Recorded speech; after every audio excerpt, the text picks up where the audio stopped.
Bom dia a todos vocês, pedindo que Jesus nos abençoe, coloque uma parede de proteção à nossa volta, para que a gente esteja completamente protegido no dia de hoje e sempre.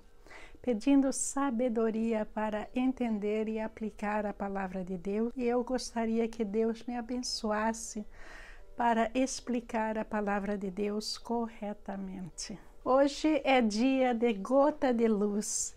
É o dia em que nós vamos sair do curso bíblico para conversar sobre algo que está em pauta não só para nós, mas como para as pessoas que nos procuram. Quando a pessoa nos apresenta com um problema muito sério, em que a pessoa está muito errada, nós tendemos a querer criticar. A crítica destrutível não é favorável à elevação espiritual da pessoa. Pelo contrário, ela vai afastar a pessoa de Deus, da igreja e tudo mais. A gente não quer trazer o pecado para dentro da igreja de maneira nenhuma. Mas, de certa forma, todos nós somos pecadores e a gente tem que saber, como diz a sabedoria popular, ter o jogo de cintura para expor a verdade com amor, sem perda para a pessoa e para nós mesmos, e também dentro da palavra de Deus, mostrando a palavra do juiz que é Deus e não nos colocando numa posição de juiz.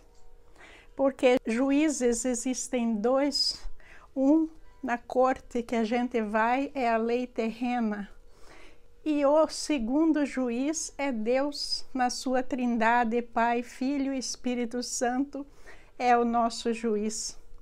Então, hoje nós vamos discutir o porquê é que muitos religiosos assumem essa postura de juiz. Nós vamos ver que, de acordo com a palavra de Deus, quem julga é Deus. E as pessoas que ensinam a palavra de Deus, as pessoas dedicadas ao ministério da palavra, a elas foram dadas certas autorizações, coisas que as pessoas podem fazer. O batismo, por exemplo, é uma dessas coisas. E outras coisas mais que inclui a gente orar, a gente falar com Deus sobre as pessoas, inclui muitas coisas aí. Mas não inclui a gente maltratar o nosso próximo com o pretexto de dizer a verdade.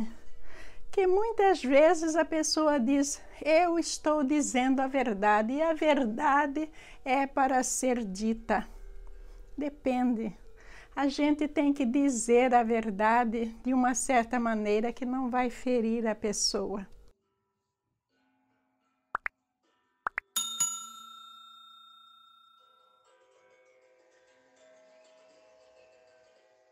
Vamos primeiro analisar a postura de Jesus Cristo, que ele foi altamente crítico quando aqui na terra, especialmente com os fariseus. E depois vamos discutir sobre a nossa postura, não só de líderes religiosos, mas de qualquer um, porque todos nós estamos incumbidos de elevar um ao outro, trazer as pessoas para Deus. Para começar, vou ler para vocês Mateus 23, 1 e 2, em que Jesus está falando. Então Jesus disse à multidão e aos seus discípulos, os mestres da lei e os fariseus se assentam na cadeira de Moisés. Aí ele está criticando os mestres da lei, os fariseus, por sentar-se na cadeira de Moisés. O que quer dizer? É que eles bebem a teoria vinda do Antigo Testamento, especialmente do Pentateuco, e eles estão com aquela tapa no olho e não conseguem ver nada além disso. Chegaram ao ponto de crucificar Jesus Cristo, eles não conseguiram ver Jesus Cristo como Messias, como nosso Salvador. E daí, continuando, versículo 3, está escrito, obedeçam-lhes e façam tudo o que eles dizem.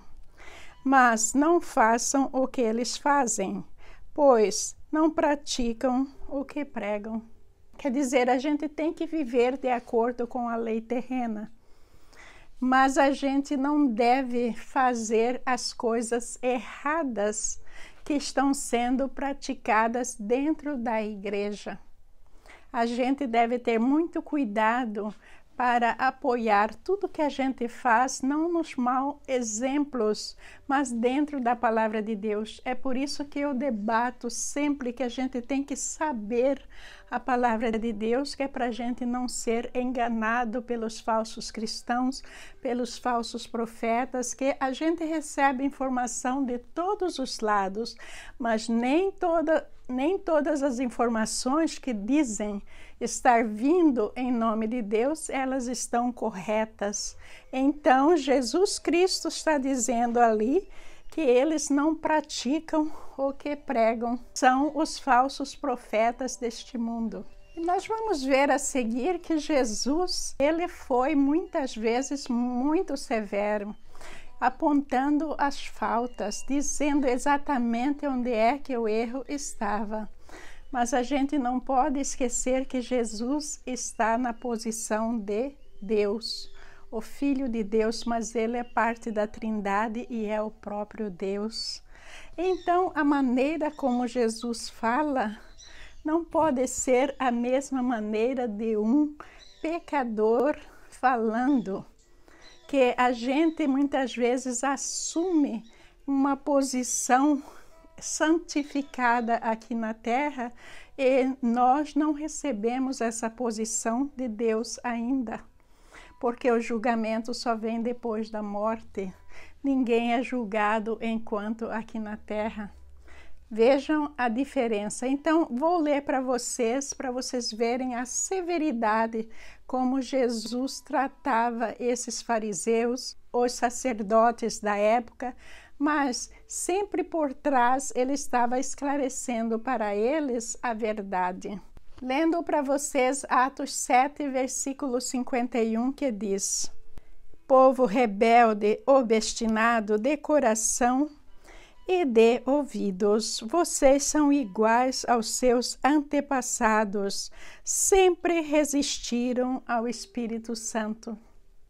Jesus está falando uma verdade clara, está falando da obstinação deles na lei do Torá. Eles não queriam ver nada mais. Então, ali Jesus estava tentando também trazer eles a verdade. Agora, lendo para vocês Apocalipse 3:15, que diz: Conheço as suas obras, sei que você não é frio nem quente. Melhor seria que você fosse frio ou quente. E aí em seguida está escrito: assim porque você é morno, nem frio nem quente, estou a ponto de vomitá-lo da minha boca. Vamos ver que isso aí é uma crítica muito grande para as pessoas que não se posicionam nesta vida. Elas têm uma religião, elas vão lá, participam uma vez, duas por semana, mas ela fica naquela posição nem fria e nem quente. Ela não assume a palavra de Deus na sua totalidade, na sua vida. Então ela fica naquela indecisão a vida toda, sempre achando que as coisas terrenas são acomodadas de uma certa maneira e não obedecendo 100% a palavra de Deus, que a pessoa não é nem descrente e nem aceita Jesus na sua totalidade. Aceitar Jesus como seu Salvador, fazer uma transformação correta, completa de vida e viver dentro da palavra de Deus. Não, a pessoa não faz, a pessoa fica naquela posição morna. Isso aí é abominável para Deus. Deus não quer isso dos seus filhos, porque se a pessoa não conseguir um nível de pureza aceitável dentro da lei de Deus, ela não vai habitar no reino dos céus. ela vai para o inferno. Então, a gente tem que ver a realidade, aquilo que nos espera, e não ficar pensando que os mornos vão entrar no reino de Deus, por que não? Vocês viram aí como é que Jesus foi crítico. Agora, muitos religiosos acham que porque Jesus agiu dessa maneira, eles têm que agir dessa maneira e ser um tipo de religioso que é muito categórico e simplesmente joga na cara da pessoa todos os seus erros. Mas será que essa autorização nos foi dada por Jesus Cristo? Ah, não. Não, e eu já vou falar por quê. Nós todos aqui na terra, não importa quem seja, somos pecadores. Quando eu digo todos, é realmente todos. Não deixando ninguém de lado, porque este e aquele, não. Todos nós somos pecadores. Agora, nós não estamos na condição de juiz. Esse é o segundo caso. Então, nós vamos ver a seguir que a resposta é um grande não. A pessoa não pode fazer isso. E nós vamos ver dentro da palavra de Deus que qualquer líder religioso tem que trabalhar edificando as pessoas. Qualquer líder religioso tem que ser pescador de homens para Deus. E não chocando a pessoa de uma maneira que a pessoa vai deixar a palavra de Deus. Não é isso não. A gente tem que ter um pouquinho mais de caridade para com aqueles que estão no erro. As ovelhas que estão perdidas, fugiram de Deus, a gente tem que arrebanhá-las e trazer para o Pai. É esse o nosso trabalho. Muitas vezes nós cometemos erros horrendos aqui na terra. E Deus não vem nos dar chibatada, jogar na nossa cara. Ele está lá quietinho. Ele deixa a gente prosseguir. Por quê? Porque a lei do livre-arbítrio está sendo aplicada em nós. E Deus está respeitando a nossa escolha. Agora, como líderes religiosos, será que nós podemos passar por cima de Deus e desrespeitar o livre-arbítrio da pessoa? Não, absolutamente não.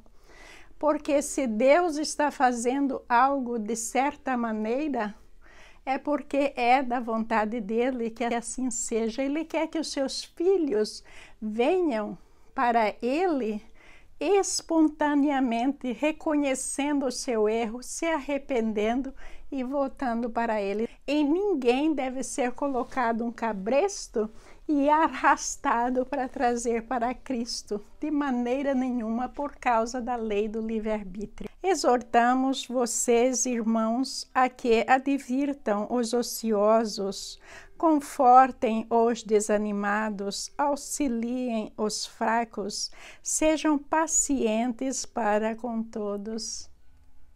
Não sou eu falando, não, é a palavra de Deus. Então, a gente tem que exercer mais a paciência, mesmo que a pessoa está fazendo algo muito errado. A gente tem que sempre educar dentro da palavra de Deus, mostrar na palavra de Deus o que é que está falando, não a nossa palavra. Porque é Deus quem vai trazer essa pessoa para ele e não nós. Está escrito também em Hebreus 10, 24. E consideremo-nos uns aos outros para incentivar-nos ao amor e às boas obras. Essa consideração e incentivo é muito importante. Eu vou falar a seguir da maneira como as companhias trabalham, que tem um certo fundo de verdade para lidar com situações difíceis. Então, guardem bem essa palavra que a gente tem que incentivar um ao outro. Incentivar a quê? Incentivar a fazer o que é correto, a manter os seus pés calçados com os sapatos da vitória, caminhando no caminho que é Jesus Cristo para ir até Deus. É isso que nós devemos fazer. A seguir, Gálatas 6:1 está dizendo: irmãos, se alguém for surpreendido em algum pecado, vocês que são espirituais deverão restaurá-lo com mansidão. Cuide-se, porém, cada um, para que também não seja tentado. A mansidão é algo muito importante, a gente reconhecer que nós também somos pecadores. E tem muitas pessoas aí que já estão assumindo uma posição santificada diante dos outros e começa a acusar, começa a criticar. Mas a gente tem que ser manso de coração. A gente tem que, através da mansidão, falar com a pessoa com todo o amor possível para trazê-la à realidade. Um dia eu estava no avião e vi uma mãe com um menininho lá e o menininho tirou o cadarço do sapato e daí ele resolveu pôr o cadarço, mas pôs tudo errado. E daí a mãe veio pacientemente, tirou o cadarço e disse: veja, meu filho, é assim que a gente coloca o cadarço e assim parece muito melhor, você não acha? Olha que lição maravilhosa dessa mãe para esse filho. Ela não disse para o filho: olha, está tudo errado, veja o que você está fazendo, esse cadarço está tudo torto, o que o povo aí na rua não vai falar de você? Não. Ela veio e mostrou para o filho como colocar esse cadarço e o incentivou, dizendo que assim ficaria muito melhor. O que é que ele achava? O filho concordou que sim, que estava muito melhor, que estava muito bonito. Estava todo fofo com o seu tênis bem amarradinho. Ora, muitas companhias treinam os seus supervisores, gerentes, em como tratar com o funcionário em situações difíceis, de desavenças, de problemas que o funcionário não está correspondendo. Então, quando a gente estuda gerenciamento também, a gente aprende isso, que geralmente, vamos supor, um gerente, de primeira maneira, ele vai chegar e vai cumprimentar a pessoa sobre algo positivo que a pessoa está fazendo. E depois vai expor o problema do funcionário e vai criticar. E daí, para encerrar, para que o funcionário não saia odiando, sentindo muito mal, ele vai cumprimentar de novo.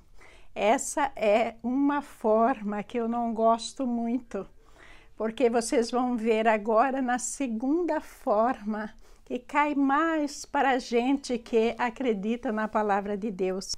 Essa segunda forma começa também cumprimentando a pessoa, alguma qualidade, algo que a pessoa fez de bom ou faz de bom, alguma coisa maravilhosa na vida da pessoa. Aí o segundo passo, ao invés de criticar, vai expor o problema e também vai apresentar uma solução. Vai mostrar para essa pessoa o que ela deve fazer para melhorar.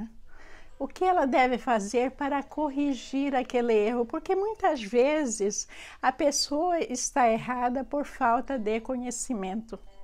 Se é algo relacionado com a igreja, é nesse caso que a gente vai falar que existe um problema ali, mas a gente vai mostrar dentro da lei de Deus o porquê dessa pessoa está fazendo algo errado e o que é sugerir, o que é que a pessoa vai fazer para melhorar, para chegar mais perto de Deus, para receber as suas bênçãos, viver uma vida maravilhosa e abençoada. E daí, para terminar a conversa, ao invés de simplesmente cumprimentar a pessoa de novo, que já parece mais a mantra dos escritórios, vamos inspirar a pessoa. Inspirar com a palavra de Deus, inspirar com uma oração, oferecer oração, abençoar Essa é a maneira cristã da gente resolver problemas difíceis. Agora, dentro de uma companhia, vamos supor que um cristão está trabalhando dentro de uma companhia, você não pode falar da palavra de Deus lá, certo? Mas mentalmente a gente pode estar conectado com Deus e a gente pode falar com essa pessoa de uma maneira que a pessoa nem perceba que é a palavra de Deus, porque Deus nos capacita a empregar a sua palavra de diversas maneiras. Não precisa ser simplesmente abrindo o livro, recitando, este está falando isso, ser muito categórico, não. Através de palavras a gente vai colocando o amor de Deus em tudo. E a inspiração vem em a gente colocar a pessoa para cima, encorajar, mostrar que a pessoa é capaz de realizar algo muito melhor, algo maravilhoso e ter muito sucesso, mostrar as grandes possibilidades que essa pessoa tem dentro da companhia. E tem muitas maneiras da gente indiretamente trabalhar com Deus sem a gente ir contra a filosofia do local de trabalho. Essa tem sido a minha meditação já de algum tempo, porque eu frequentemente recebo comentários nesse sentido sobre pessoas trabalhando em empresas, sobre profissionais religiosos, tratando os outros de uma maneira inconveniente, no pretexto de fazer a pessoa cumprir os mandamentos de Deus, cumprir a palavra de Deus. Então, essa tem sido uma meditação contínua para mim. Eu peço a Deus que eu saiba tratar as pessoas corretamente dentro da sua palavra. Aliás, vamos todos pedir para Deus colocar mansidão dentro do nosso coração, colocar muito amor, especialmente quando lidando com os outros, quando lidando com aquelas ovelhas que estão desgarradas, quando lidando com as pessoas que estão distantes do Pai. Vamos pedir toda a proteção necessária, a palavra correta, que Ele coloque a palavra correta em nossas bocas, para a gente poder falar com essa pessoa e trazê-la para Deus. Muito obrigada, meus irmãos, pela sua participação de mais um Gotas de Luz. Tenham um bom dia abençoado na graça de Deus. Amém.